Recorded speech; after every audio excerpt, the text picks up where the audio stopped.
안녕하세요. 부자된 매직TV 시청자 여러분. 오늘도 이렇게 소중한 시간을 내주시고 제 영상을 시청해 주셔서 감사합니다. 오늘은 2025년 1월 18일 저녁 시간입니다. 오늘 나눌 주제는 미국 시장에 투자하는 대표적인 두 ETF죠. QQQ와 SOXX의 수익률을 비교를 한번 해보려고 합니다. 이 두 ETF는 모두 기술주에 투자하고 있지만 투자 대상에 차이가 있기 때문에 수익률 또한 다르게 나타낼 수 있는데요. 어떤 ETF가 더 높은 수익률을 보여줄까요? 함께 자세히 알아보시죠. 우선 QQQ ETF를 한번 말씀드려보고자 합니다. 우선 정식 명칭은요, 인베스코 QQQ 트러스트로 나스닥100 지수를 추종하는 ETF죠. 나스닥 시장에 상장된 비금융업종 중 시가총액 상위 100개의 기업을 투자하고요. 주로 기술주, 성장주 중심의 포트폴리오를 구성하고 있고 애플, 마이크로소프트, 아마존, 테슬라 등 대형 기술 기업들을 포함합니다. 좀 알아보면 시가총액이 3,187.8억 달러 정도 되고요. 지금 어제까지 521.74달러로 마감을 했습니다. 그리고 보유 중 탑10을 좀 살펴보니 애플 8.8%, 엔비디아 8.2%, 마이크로소프트 7.6%, 아마존 5.3%, 메타 4.9%, 브로드컴 4.7%, 테슬라 4.1%, 코스트코 2.7%, 알파벳 A 2.4%, 넷플릭스 2.4%. 자, 주옥 같은 기업들이 속해 있죠. 그리고 투자 지표를 좀 살펴볼게요. 운영 보수는 0.2% 정도 되고요. 그리고 배당은 4번이 있는데 주당 배당금은 연 2.84달러, 수익률은 연 0.55% 정도 됩니다. 장점을 말씀드리자면 높은 성장 가능성, 그리고 기술 혁신의 수에 높은 유동성이라고 말씀드리고 싶고요. 단점은 높은 변동성, 금리 및 거시경제 변수에 민감하다는 그런 ETF라고 보입니다. 이어서 SOXX ETF를 소개시켜 드려 볼게요. 우선 정식 명칭 iShares Semiconductor ETF로 IC 반도체 지수를 추종하는 ETF입니다. 과거에는 필라델피아 반도체 지수를 추종했는데 지금은 변화가 있었죠. 반도체 설계, 제조, 유통 기업들에 투자하고요. 엔비디아, TSMC, 인텔 등 반도체 산업을 이끄는 주요 기업들을 포함한다고 보시면 될 것 같은데 우선 시가총액 보시면 144.2억 달러 정도 됩니다. 그리고 마지막으로 어제 229.74달러로 마무리가 됐고요. 또 미국 상장 반도체 기업에 30개에 투자하는 ETF죠. 보유 중 탑10 보시면 브로드컴 11.5%로 가장 높고요. 엔비디아 7.8%, AMD 7.1%, 퀄컴 6.1%, 텍사스 인스트루먼트 5.9%, 마벨 테크놀로지 4.8%, 램 리서치 3.9%, 아날로그 디바이스 3.9%, KLA 3.9%, TSMC 3.9%, ADR로 상정돼 있죠.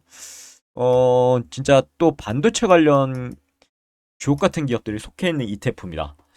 투자 지표 이어서 보시면 운영 보수는 0.35%, 그리고 배당은 4번 있는데 3, 6, 9, 12월, 주당 배당금은 연 1.44달러, 수익률은 연 0.63% 정도 되는 ETF입니다.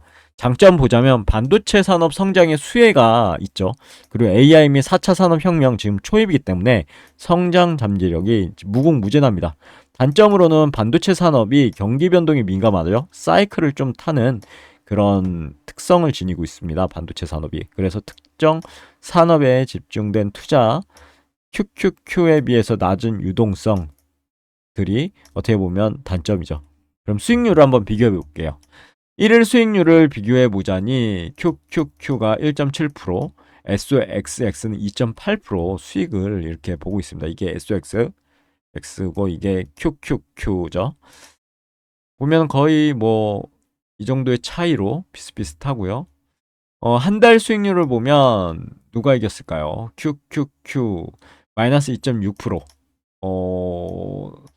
그리고 SOXX는 2.6%로 수익률이 좀 차이가 나죠.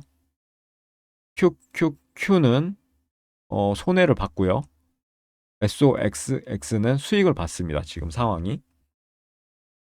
그리고 1년 수익률을 비교해 보자면 이게 반전이 일어나죠. 원래는 SOX가 1일 그리고 한 달 높았는데 1년을 비교했더니 갑자기 SOXX가 23.05% 수익률이요. 그리고 QQQ는 28.13%로 QQQ의 승인입니다. 승인인데 보시면 이제부터 극명하게 나누죠. 어느 정도 기간은 SXX가 높다가 갑자기 사이클을 타잖아요. 그래서 갑자기 반도체가 뚝 떨어지면서 QQQ 나스닥 지수는 올라가고요. 이런 또 이제 반전이 일어난다라는 사실. 그래서 모든 주식들이 변동성이 있기 때문에 이런 엇갈리죠. 사람의 삶과 같다 보이고 그래서 생물이라고도 합니다. 주가를. 5년 수익률 비교를 해보면 다시 이제 역전이 되죠. QQQ는 133.57%, SOXX는 164.96%. 다시 올라가죠. SOXX가. 그리고 10년을 한번 비교해 볼게요. 10년 보면 QQQ가 422.89%, SOXX는 683.74% 정도 수익이 됩니다. 엄청나죠? 보면은 이때는 이제 월등하죠. 그리고 올 차트 수익을 보면 QQQ는 483.36%, SOXX는 901.19% 엄청난 수익률을 달성하고 있습니다. 엄청나죠? 우상향하고 있는 둘 다 우상향하고 있다라고 보실 수 있죠. 그래서 정리해보자면요. 요약을 좀 해볼게요. 과거 데이터를 살펴보면 반도체 산업 호황기에는 SOXX가 QQQ 나스닥100에 투자하는 QQQ보다 높은 수익률 기록하는 경향이 있고요. 반대로 반도체 산업이 부진할 때는 엇갈리는 거 보셨죠? QQQ가 상대적으로 안정적인 모습을 보였다라고 보이고요. 이는 각 지수가 포함하는 기업들의 실적이라든가 산업 동향, 거시경제 상황 등에 따라 달라질 수 있다는 점. 특히 SOXX는 반도체 산업이라는 특정 섹터에 집중돼 있죠. 30개 기업. 그렇기 때문에 해당 산업의 변동성을 더 크게 받는 거고 QQQ는 나스닥100 지수를 추정하다 보니까 그만큼 이제 평균이 딱 어떻게 보면 변동성이 SOXX보다 반도체보다 적은 거죠. 여기까지 정리하면 좋을 것 같고요. 투자 시 고려사항을 좀 보면 투자 목표 및 기간, 그리고 위험 감수 수준, 분산 투자, 시장 상황 분석을 해보셨으면 좋겠습니다. 고려하실 때요. 장기적인 성장 가능성을 추구하는 투자자에게 적합하다. 그렇게 말씀드리고 싶습니다. 두 ETF 모두. 단 SOXX는 변동성이 더 크기 때문에요. 투자 기간을 길게 가져가는 것이 좋을 것 같고 두 ETF 모두 변동성이 높은 편으로 투자자의 위험 감수 수준을 고려해야 되고 특히 SOXX는 특정 산업, 반도체 산업에 집중 투자하는 ETF이기 때문에 더 높은 위험을 감수해야 된다라는 점. 그리고 특정 ETF에 집중 투자하기보다는 다양한 자산에 분산 투자하면 어떨까라는 게 제 개인적인 생각이고요. 투자 시점의 시장 상황, 금리 환율, 특히 반도체 산업의 전망 등을 한번 고려해 보시고 공부해 보시면 좋을 것 같습니다. 그럼 오늘도 매진말을 통해서 오늘의 영상 마무리하도록 하겠습니다.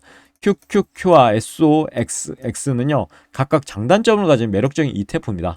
어떤 ETF가 더 낫다고 단정 지을 수 없을 것 같고요. 투자자의 투자 목표라든가 기간, 위험 감수 수준, 그리고 시장 상황 등을 종합적으로 고려하여 신중하게 선택하셨으면 좋겠습니다. 과거 수익률에 의존하기보다는 앞으로의 성장의 가능성, 산업 동향, 거시경제 상황 등을 종합적으로 분석해서 투자 결정을 내주셨으면 좋겠네요. 정리해보자면 과거 수익률은 미래 수익률을 보장하지 않는다는 점 다시 말씀드리고 싶고요.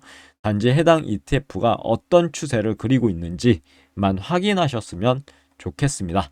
오늘 영상 여기까지고요. 내일도 도전 컨텐츠로 찾아뵐 수 있도록 열심히 노력해 보도록 하겠습니다. 감사합니다.